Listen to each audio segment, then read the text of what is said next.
Bonjour à toutes et à tous. C'est Mimi, je suis content de vous retrouver et je vous souhaite la bienvenue sur notre chaîne La Route Vert. Ici, on explore la littérature avec curiosité, avec plaisir et toujours avec un brin d'imagination. Alors, préparez-vous, ouvrez grand vos oreilles et vos esprits, et c'est parti pour un nouveau voyage littéraire. Aujourd'hui, on continue notre aventure au cœur des mots. Dans la vidéo précédente, nous avons exploré 8 registres littéraires: burlesque, comique, didactique, dramatique, élégiaque, épique, fantastique et ironique. Si tu ne l'as pas vu, le lien est juste en bas dans la description ou sur notre chaîne. Et maintenant, place aux autres registres littéraires de cette seconde partie. Je rappelle que tous les registres sont des tons qui font rire, pleurer ou frissonner. Bref, qui donnent vie au texte. Mets-toi à l'aise, c'est le grand final. Nous commençons en ouvrant grand la porte du cœur. Voici le registre lyrique, ou comme j'aime l'appeler, le registre cœur ouvert. C'est celui des émotions profondes, intimes, universelles. Celui qui parle d'amour, de nostalgie, de solitude, de joie ou de chagrin. Celui qui te touche, te bouleverse, te serre la gorge. C'est ce registre qui transforme les mots en soupirs, en battements, en larmes ou en sourires. C'est la voix de l'âme. On le rencontre souvent dans la poésie, mais aussi dans certains récits ou chansons qui dévoilent des sentiments personnels. Un des grands classiques du lyrisme romantique, c'est le poème Le Lac d'Alphonse de Lamartine. Voyons un petit extrait. Que le vent qui gémit, le roseau qui soupire, tout disent, ils ont aimé. Ici, tout forme un monde plein d'émotions, de souvenirs, de douleurs d'un amour perdu. Cet amour se lie à la nature, au temps qui s'écoule, à la mémoire. La phrase finale ils ont aimé souligne le cœur blessé pendant que le souvenir de l'amour essaie d'être retenu. C'est magique, non? Les procédés du registre lyrique? Il y en a beaucoup. On trouve souvent la première personne du singulier, des verbes exprimant des sentiments, tels que j'aime, je pleure, je crains, je me souviens, etc. Des phrases exclamatives, des questions rhétoriques, des ellipses, des antithèses, des métaphores, des comparaisons, des hyperboles, un champ lexical de l'amour, du manque, du souvenir, du temps qui passe, de la nature aussi. Car la nature est souvent complice de l'âme humaine dans les textes lyriques. Et les sujets abordés? On y trouve ce qui touche à l'intime, l'amour, la perte, la mort, la fuite du temps, les souvenirs, la nostalgie, le bonheur éphémère, le désir, la solitude, ou encore la communion avec la nature ou les autres. Chaque fois qu'une personne parle avec son cœur, on entre dans le registre lyrique. Alors, nous continuons avec un registre littéraire venu tout droit de l'univers magique. C'est le registre merveilleux. Nous pourrions aussi l'appeler registre conte de fées, car il nous ouvre les portes d'un monde magique où l'impossible devient possible, où les animaux parlent, où les étoiles racontent des histoires, où les enfants rencontrent des rois, des renards, des fleurs qui s'expriment. On le retrouve dans les contes, les légendes, les récits pour enfants, mais aussi parfois dans la poésie ou le théâtre. Prenons comme exemple Le Petit Prince d'Antoine de Saint-Exupéry. C'est une histoire pour tout le monde. Mais les messages que l'on y trouve ne sont pas les mêmes selon l'âge. Quand on la lit enfant, on la comprend d'une façon. Quand on la relit adulte, elle prend un autre sens. Et parfois, on la découvre encore autrement au théâtre ou à travers une lecture en ligne. Alors, voyons un extrait ensemble. On ne voit bien qu'avec le cœur. L'essentiel est invisible pour les yeux. Ici, ce n'est pas un animal qui parle, mais un cœur qui vit vraiment. Les yeux ne voient pas ce qui est le plus important, les sentiments, l'amour, la beauté intérieure. Cette phrase, simple mais puissante, révèle toute la magie du conte. Il y a un monde invisible derrière le monde visible. Tu comprends le merveilleux ici? Je suis sûr que tu me réponds oui. Parce que là, on est dans un monde de sagesse et de mystère, entouré d'étoiles.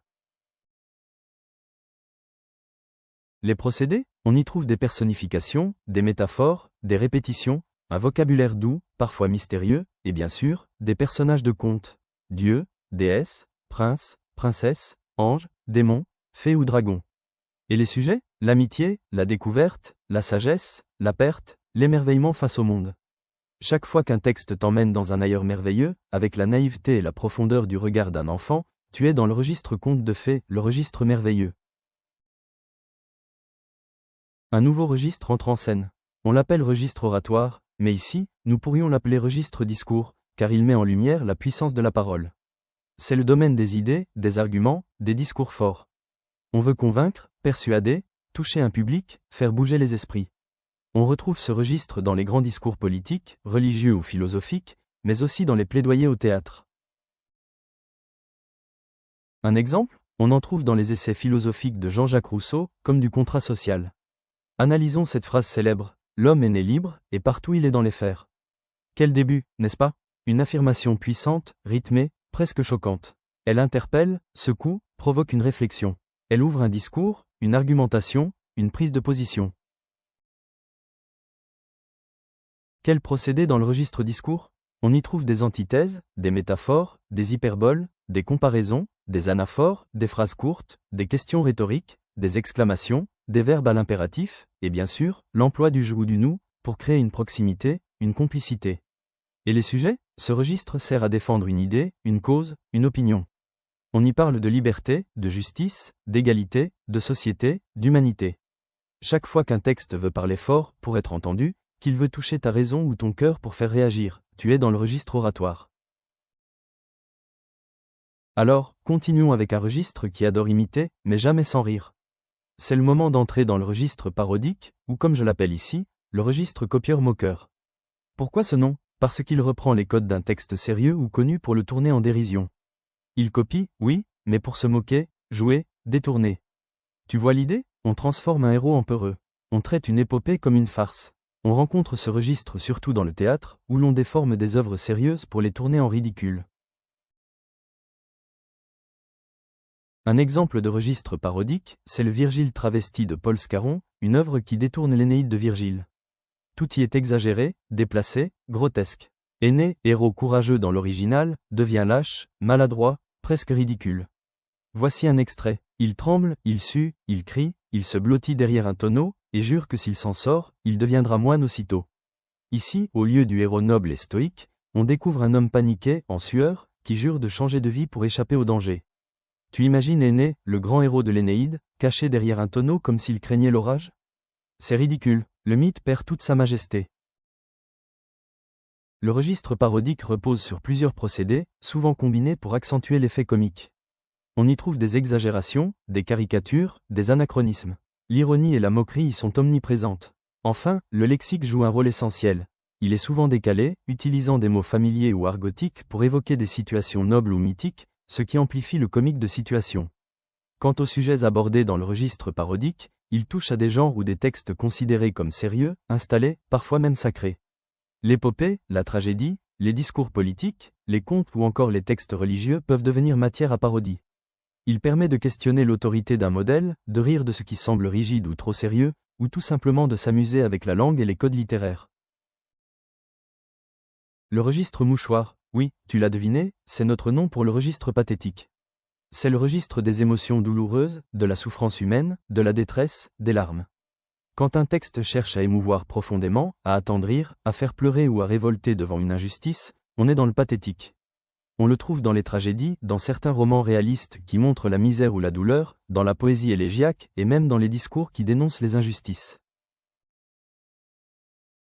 Prenons un extrait célèbre des Misérables de Victor Hugo. Fantine, mourante, délire à l'hôpital. Elle demande à voir sa fille Cosette. Jean Valjean, ému, lui ment pour la rassurer. Cosette, dit-elle, c'est vrai, vous me l'avez ramené, je savais bien que vous étiez bon. Elle tendit les bras comme si elle voyait Cosette, elle murmura.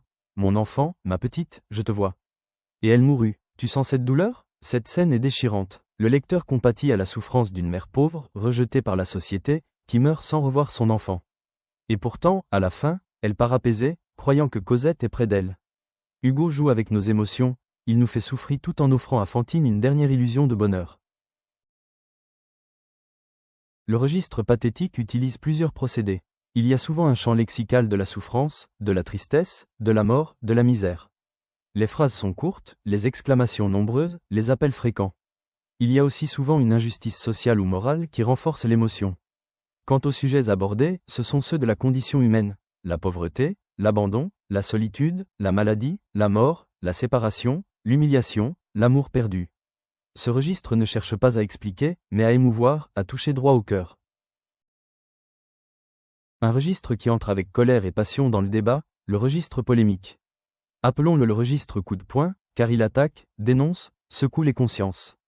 Son but? Faire réagir, dénoncer une injustice, une faute, une absurdité. Il s'adresse à un adversaire, réel ou symbolique, et il parle sans ménagement.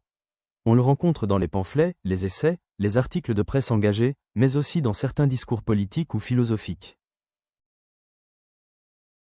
Prenons un exemple célèbre, J'accuse, d'Émile Zola, publié en 1898 pendant l'affaire Dreyfus.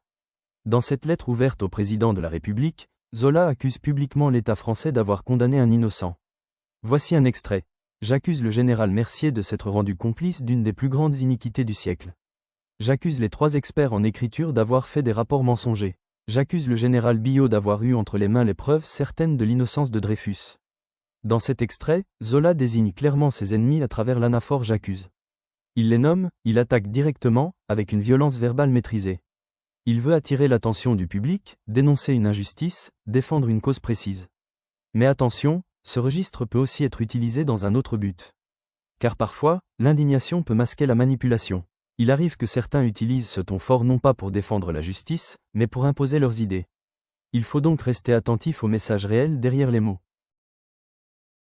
Les procédés utilisés, on retrouve souvent des hyperboles, des anaphores, des phrases exclamatives, des apostrophes.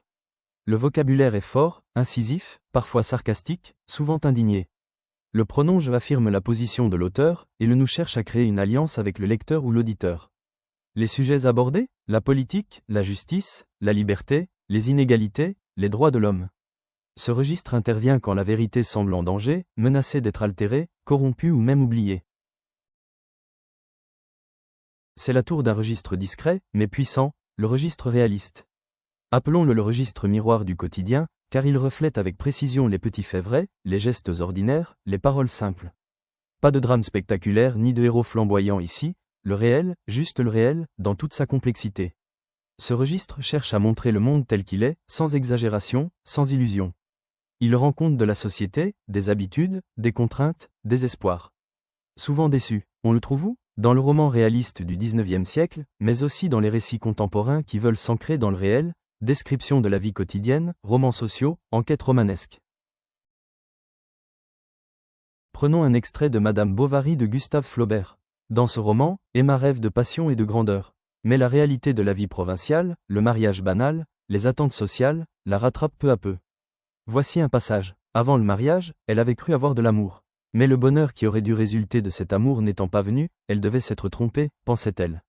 Et Emma cherchait à savoir ce que l'on entendait au juste dans la vie par les mots de bonheur, de passion, d'ivresse, qui lui avaient paru si beaux dans les livres. Dans cet extrait, les illusions romantiques d'Emma se heurtent à la réalité monotone de sa vie. Flaubert ne juge pas, il décrit simplement la réalité, avec un style clair et précis. Le registre réaliste, c'est ça, décrire le quotidien avec honnêteté, montrer les détails, les habitudes, les limites, sans adoucir les angles. Ce registre utilise différents procédés, un style clair, une description précise du réel, des dialogues proches de langue parlée. Le vocabulaire est simple, concret. Les personnages ne sont pas idéalisés, ils ont des défauts, des limites, des rêves. Les sujets abordés concernent la vie quotidienne, la famille, le travail, les contraintes sociales, les réussites modestes, la joie, la fatigue, la pauvreté, la condition des femmes, les rapports de classe, l'ennui, les rêves, les désillusions, la solitude. Tu sais, c'est comme si tu voyais ta propre vie écrite entre les lignes, au lieu de simplement la mener. C'est un registre qui nous parle de ce que l'on vit ou de ce que l'on veut fuir avec objectivité et précision. Continuons, un peu avant la fin, avec le registre satirique. Appelons-le le registre piquant, car il chatouille, mais parfois jusqu'à faire grincer des dents. Son but ? Critiquer en riant, se moquer des hypocrisies, des injustices, des absurdités sociales. Il dénonce sans crier, mais avec finesse, ironie et humour. On le trouve dans les fables, dans la comédie, dans les chroniques de presse ou encore dans certains romans qui critiquent la société en amusant le lecteur. Prenons comme exemple le Tartuffe de Molière. Voici un extrait célèbre. Cléante, entre l'hypocrisie et la dévotion, vous ne ferez nulle distinction. Dans cet extrait, le dramaturge dénonce avec ironie la confusion volontaire entre la vraie piété et la fausse dévotion. À travers la voix de Cléante, il montre que certains personnages accordent autant de valeur à l'hypocrisie qu'à la sincérité religieuse. La question rhétorique met en évidence l'absurdité de cette attitude. On sourit devant la lucidité mordante de Cléante, mais derrière ce sourire se cache une critique sévère des faux dévots, qui exploitent la religion pour mieux tromper les autres. Le registre satirique emploie plusieurs procédés, l'ironie, la caricature, les dialogues savoureux, les situations comiques, les hyperboles. Il s'applique à une abondance de sujets, l'hypocrisie religieuse, l'abus de pouvoir, la bêtise sociale, la morale rigide, les défauts humains, l'injustice, l'exploitation. Ce registre, à la fois drôle et critique, est un outil de lucidité. Il fait rire, mais il pique. Terminons avec le registre tragique, que j'appelle ici le registre de la fatalité. Pourquoi ce nom? Parce que dans ce registre, les personnages sont confrontés à une force qui les dépasse. Le destin, la mort, les dieux, la maladie, la guerre. Ils se battent, mais le sort est souvent scellé d'avance. Il y a dans ce registre une tension extrême, un combat sans issue heureuse, mais aussi une forme de grandeur, parfois même de résistance silencieuse. On trouve ce registre dans les tragédies classiques, les drames historiques, les récits épiques, dans le théâtre, dans la littérature, ainsi que dans certains films ou opéras. Et maintenant, je te propose un chef-d'œuvre. Une œuvre que j'aime profondément, et qui peut, je crois, te bouleverser aussi si tu lui donnes une chance. La peste d'Albert Camus. Tu connais, ou tu crois connaître? Ce n'est pas juste un livre sur une maladie. C'est une œuvre sur l'humanité, la souffrance, le courage sans illusion. Dans cette œuvre, une ville est frappée par une épidémie. Mais au-delà de la peste, Camus parle de l'absurde, du mal, de l'héroïsme discret et de la condition humaine. Lisons ensemble un extrait centré sur le docteur Rieux. Il savait que cette chronique ne pouvait pas être le récit de la victoire définitive. Elle ne pouvait être qu'un témoignage de ce qu'il fallait accomplir et que, malgré leur défaite possible, il fallait lutter. Ici, on retrouve l'essence du registre tragique. Un homme seul, mais debout, une lutte noble face à une fatalité inévitable, une tension constante entre ce qu'il faut faire et ce que l'on ne peut pas éviter. Le registre tragique emploie des procédés puissants, des phrases graves, des antithèses, des images fortes, un ton solennel. Le vocabulaire est souvent grave, noble, pesé. Les sujets, la mort, la souffrance, le destin, l'honneur, le sacrifice, la solitude. Mais aussi, la grandeur humaine dans l'épreuve. Alors, est-ce un registre pessimiste? Peut-être. Ce registre ne donne pas d'espoir facile. Il ne propose pas de solution miracle. Mais il nous dit aussi quelque chose d'essentiel, que l'on peut être libre, même dans une situation sans issue. Et voilà, nous avons exploré ensemble cette seconde série de registres littéraires. Ces outils ne servent pas seulement à briller au bac, ils nous permettent surtout de plonger au cœur des textes et d'en savourer toute la richesse. Mais la route ne s'arrête pas là. La littérature est un voyage sans fin, et chaque lecture est une nouvelle aventure. Un petit rappel important. À l'écrit, comme à l'oral pendant les examens, on utilise uniquement les appellations officielles, registre merveilleux, registre satirique, etc. Les surnoms que j'ai utilisés ici comme le registre conte de fées, ou registre piquant sont juste là pour t'aider à les retenir plus facilement. Maintenant, si cette vidéo t'a aidé à mieux comprendre les registres, pense à mettre un gros pouce bleu, à t'abonner, à activer la cloche pour ne pas manquer les prochaines vidéos, et pourquoi pas, à partager avec un ami qui révise le bac ou qui aime la littérature. Rejoignez-nous sur les réseaux sociaux. À la prochaine pour un nouveau périple littéraire.